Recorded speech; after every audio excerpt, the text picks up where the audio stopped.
Oke, pada penjelasan kali ini, saya akan menjelaskan tentang pengantar filsafat.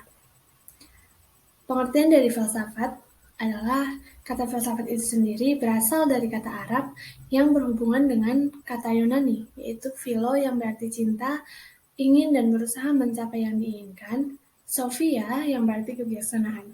Jadi, makna dari filosofia atau filsafat itu adalah cinta akan kebijaksanaan, ingin mengerti dengan mendalam, ingin kepada kebijaksanaan, hingga berusaha mengejar untuk mendapatkan yang diingini.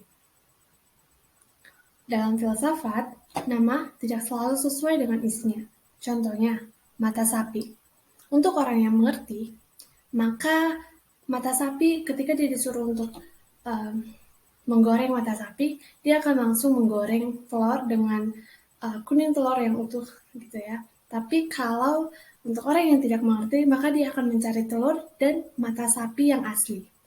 Nah, itu makanya dalam filsafat itu yang perlu dipahami itu adalah philo atau mengerti. Pada sifat manusia, kita selalu menemukan sikap ingin mengerti dan terkadang ingin dimengerti. Manusia semakin mengerti, maka semakin tidak perlu bertanya. Gejala dari mengerti yaitu ketika manusia mendapatkan kebenaran. Gejala lain dari mengerti yaitu orang tahu bahwa ia mengerti. Jadi dia ingin ketika dia mengerti, orang lain juga tahu kalau dia itu mengerti. Itu adalah gejala dari mengerti. Apa sih hal yang ingin dimengerti oleh manusia? Jawabannya apa saja. Apa saja dalam konteks yang ada dan mungkin ada contoh pertanyaannya adalah apakah hantu itu ada? Nah, beberapa konsep yang terkait dengan definisi filsafat, yang pertama itu adalah wacana atau argumentasi, yang kedua itu segala hal, yang ketiga sistematis, dan yang keempat adalah radikal. Ciri berpikir dari filsafat itu, yang pertama itu koheren atau runtuh, jadi itu tidak terjadi sesuatu yang bertentangan antara unsur-unsur yang ada. Yang kedua itu ada komprehensif, yaitu berpikir tentang sesuatu dari berbagai sudut pandang. Keheranan sebagai awal berfilsafat adalah mengapa orang berfilsafat? Atau mengapa harus berfilsafat? Jawabannya adalah karena manusia heran atau ingin tahu terhadap segala hal. Manusia memiliki keinginan untuk memahami banyak hal. Dilihat dari segi motif, pengetahuan itu dapat diperoleh melalui dua cara. Yang pertama, pengetahuan yang diperoleh begitu saja, tanpa niat, tanpa rasa ingin tahu, dan tanpa usaha. Contohnya, timbul tenggelamnya matahari. Kita tidak berusaha mencari tahu kapan timbulnya, kapan tenggelamnya, kemudian rasa sakit, dan musim hujan atau kemarau. Yang kedua, yaitu pengetahuan yang didasari motif ingin tahu atau hal yang diusahakan. Biasanya ini dikarenakan dia itu belajar, itu usahanya. Jika muncul pertanyaan dari mana rasa ingin tahu itu muncul, maka jawaban yang paling sederhananya adalah dari Tuhan. Kebenaran tentang filsafat hanyalah dapat dipertanggungjawabkan secara rasional. Kebenarannya tidak dapat dibuktikan secara empiris. Jika sesuatu itu dapat dibuktikan secara empiris, maka itu dinamakan dengan pengetahuan sains. Dua kesimpulan yang bisa diambil dari manakah filsafat itu lahir? Nah, yang pertama itu yaitu dari dongeng atau tahayul. Itu di antara orang-orang yang tidak percaya begitu saja dengan cerita tersebut, dan ada juga orang yang percaya-percaya saja. Ada orang yang kritis dan ingin mengetahui kebenaran dari dongeng tersebut. Yang kedua, itu dari keindahan alam besar. Terutama pada malam hari, menimbulkan keinginan kepada orang Greek untuk mengetahui rahasia alam. Berlin mengatakan bahwa orang Yunani yang mula-mula sekali berfilsafat timbul karena ketakjuban. Ketakjuban menyaksikan keindahan dan kerahasiaan alam semesta, lantas menimbulkan keinginan mengetahuinya. Plato mengatakan, Filsafat dimulai dari rasa ketakjuban. Sikap heran atau takjub itu akan lahir dalam bentuk pertanyaan. Pertanyaan itu membutuhkan jawaban. Bila pemikir menemukan jawaban, maka jawaban tersebut akan dipertanyakan lagi karena ia selalu sangsi pada kebenaran yang ditemukannya. Pada zaman modern ini, penyebab timbulnya pertanyaan adalah kesangsian. Nah, apa sih kesangsian itu? Kesangsian itu adalah sanksi itu satu tingkat di atas ketidakpercayaan dan satu tingkat di bawah rasa percaya. Masih ada upaya lain untuk menjelaskan apa itu filsafat, yaitu dengan cara memahami macam-macam pengetahuan manusia. Filsafat merupakan salah satu jenis pengetahuan, yaitu pengetahuan filsafat. Tetapi pertanyaannya adalah, apa itu pengetahuan? Pengetahuan itu adalah keadaan tahu. Pengetahuan adalah semuanya yang diketahui. Ada 3 batas-batas pengetahuan manusia, yaitu yang pertama itu pengetahuan sains, yaitu pengetahuan yang didukung dengan bukti yang empiris atau nyata. Yang kedua adalah pengetahuan filsafat, yaitu pengetahuan yang menggunakan akal dan logika atau pikiran manusia tanpa harus dibuktikan dengan bukti yang empiris. Yang ketiga, yaitu pengetahuan yang mistis, yaitu pengetahuan yang kebenarannya diukur dari rasa percaya atau keyakinan. Kadang juga dapat dibuktikan secara empiris. Sistematika filsafat. Dalam garis besarnya, filsafat mempunyai 3 cabang besar, yaitu teori pengetahuan, teori hakikat, dan teori nilai. Nah, apa sih teori pengetahuan itu? Teori pengetahuan itu pada dasarnya membicarakan cara memperoleh pengetahuan.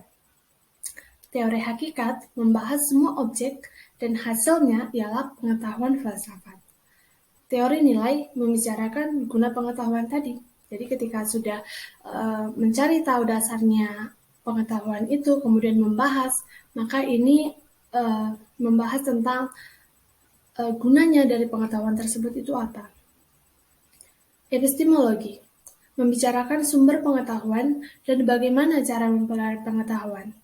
Runas dalam kamusnya pada tahun 1971 menjelaskan bahwa epistemology is the branch of philosophy which investigates the origin, structure, methods, and validity of knowledge. Yang artinya, epistemologi adalah cabang filsafat yang menyelidiki asal-usul, struktur, metode, dan validasi pengetahuan. Itulah mengapa kita sering menyebutnya dengan istilah filsafat pengetahuan, karena ia membicarakan pengetahuan. Istilah epistemologi untuk pertama kalinya muncul digunakan oleh J.F. Ferrier. Pada teori epistemologi ini membicarakan sumber pengetahuan dan bagaimana cara memperoleh pengetahuan. Ada beberapa aliran yang berbicara tentang hal ini. Yang pertama itu ada empiris. Menurut aliran ini, manusia memperoleh pengetahuan melalui pengalaman. Dan bila dikembalikan kepada kata Yunaninya, pengalaman yang ia maksud adalah pengalaman indrawi. Contohnya, manusia tahu es itu dingin karena ia menyentuhnya. Gula, tahu manis, itu karena ia mencicipinya. Ada kelemahan dari epistemologi. Yang pertama itu adalah indera itu terbatas, kemudian indera juga menipu. Jadi misalnya pada saat orang sakit malaria, rasa gula itu berubah. Gula rasanya pahit, udara panas dirasakan dingin, atau akan menimbulkan pengetahuan yang empiris yang salah juga. Yang kedua itu adalah rasionalisme. Secara singkat, aliran ini menyatakan bahwa akal adalah dasar kepastian pengetahuan. Pengetahuan yang benar diperoleh dan diukur dengan akal. Bagi aliran ini, kekeliruan pada aliran empirisme yang disebabkan kelemahan alat indera tadi. Jadi, keterbatasan dari alat indera itu dan dapat dikoreksi seandainya akal digunakan. Jika yang bekerja hanya rasio, yaitu andalan rasionalisme, maka yang pengetahuan itu diperoleh ialah pengetahuan filsafat. Pengetahuan filsafat ialah pengetahuan yang logis tanpa didukung data empiris. Yang ketiga itu ada positif Visna. Tokoh aliran ini ialah Auguste Comte pada tahun 1798 sampai 1857.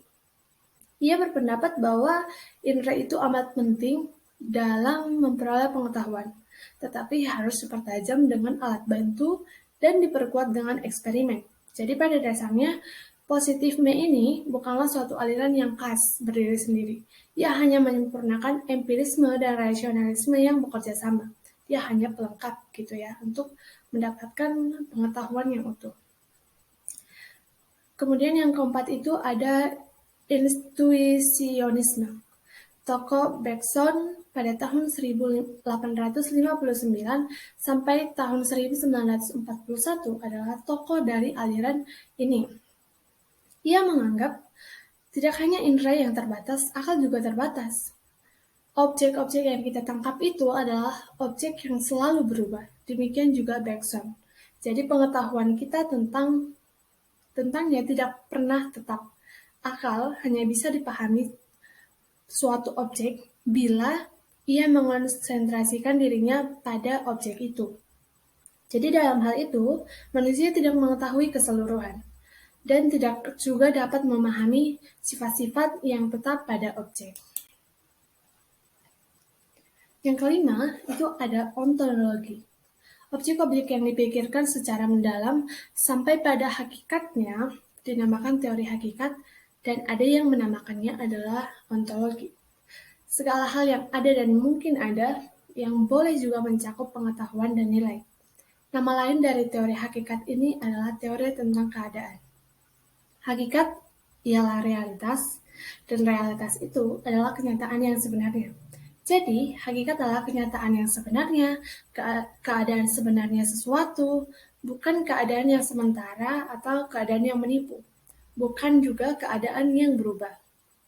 Mula-mula, kita membicarakan realitas benda. Apakah sesuai dengan penampakannya atau sesuatu yang bersembunyi di balik penampakannya itu? Untuk menjawab pertanyaan tersebut, muncul 4 atau 5 aliran, yaitu yang pertama, materialisme. Menurut materialisme, hakikat benda adalah materi atau bentuk itu sendiri. Yang kedua, idealisme. Idealisme ini berpendapat bahwa hakikat dari benda itu adalah rohani, jadi kepercayaan. Yang ketiga, dualisme. Dualisme ini merupakan hakikat pada benda ada dua, yaitu material dan imaterial. Benda dan roh, jasad dan spirit. Kosmologi. Kosmologi ini adalah cabang filsafat yang menyelidiki hakikat asal, susunan, tujuan alam besar, yaitu kosmos. Dan yang terakhir, antropologi membicarakan hakikat manusia dari segi filsafat. Umpamanya, apa itu manusia? Apa dan dari mana asalnya? Apa akhir dan tujuannya? Apa akhir dan tujuannya terbentuknya itu atau hadirnya itu manusia? Itu adalah antropologi. Yang keenam adalah logika. Logika adalah salah satu cabang filsafat yang dikembangkan Aristoteles.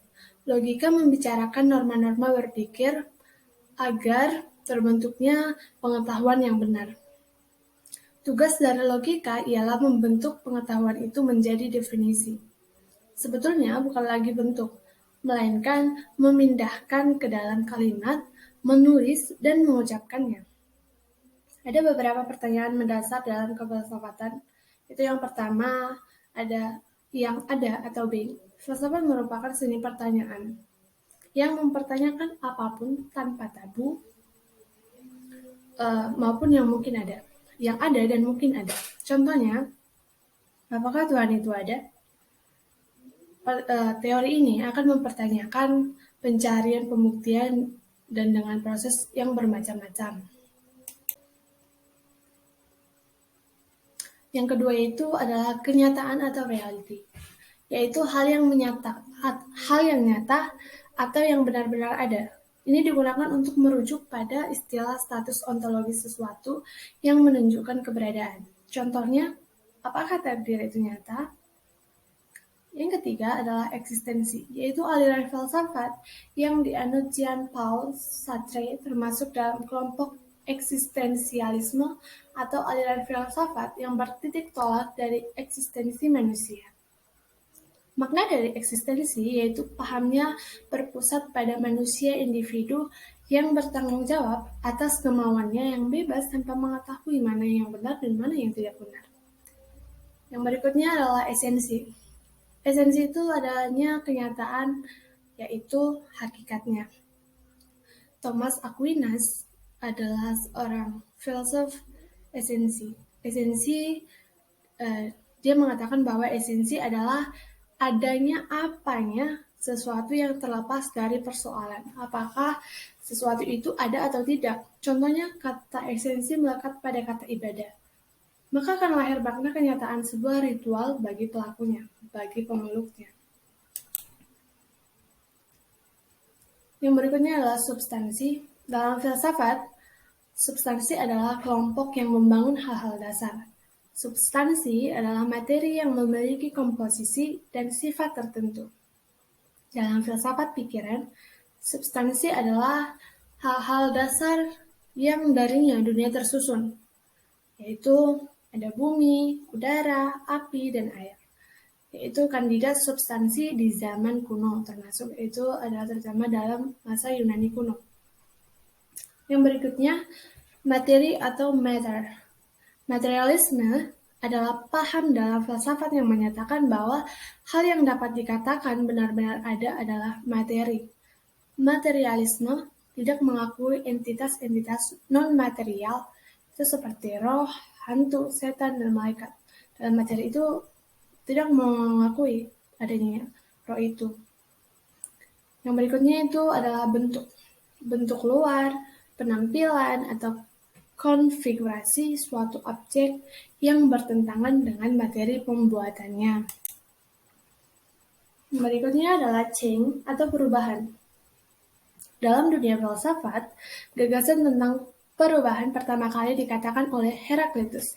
Dia menyatakan pantare kai uden mene, yang artinya semuanya mengalir dan tidak sesuatu apapun di dunia ini yang tidak berubah. Satu-satunya yang tidak berubah di dunia ini yaitu perubahan itu sendiri, karena terus berubah. Jadi semuanya itu berubah, tidak ada yang tidak berubah kecuali perubahan itu sendiri. Yang berikutnya adalah sebab dan akibat. Kausalitas dalam filsafat adalah kenyataan bahwa setiap peristiwa disebabkan oleh asal, penyebab, atau prinsip. Penyebab dari suatu peristiwa B harus memenuhi 3 kondisi. Yang pertama, bahwa A terjadi sebelum B. Yang kedua, yang selalu terjadi adalah B. Maksudnya itu yang pertama kali itu terjadi adalah B. Kemudian A dan B dekat dalam ruang dan waktu. Yang terakhir itu adalah hubungan atau relation. Hubungan adalah cara di mana hal-hal relasi berdiri satu sama lain. Konsep relasi memiliki sejarah yang panjang dan rumit. Salah satu minat para filsuf Yunani terletak pada beberapa banyak hal tertentu dapat dijelaskan, dan pembentukan hubungan antara satu hal dan hal lainnya adalah salah satunya. Terima kasih. Sekian penjelasan tentang pengantar filsafat dari saya.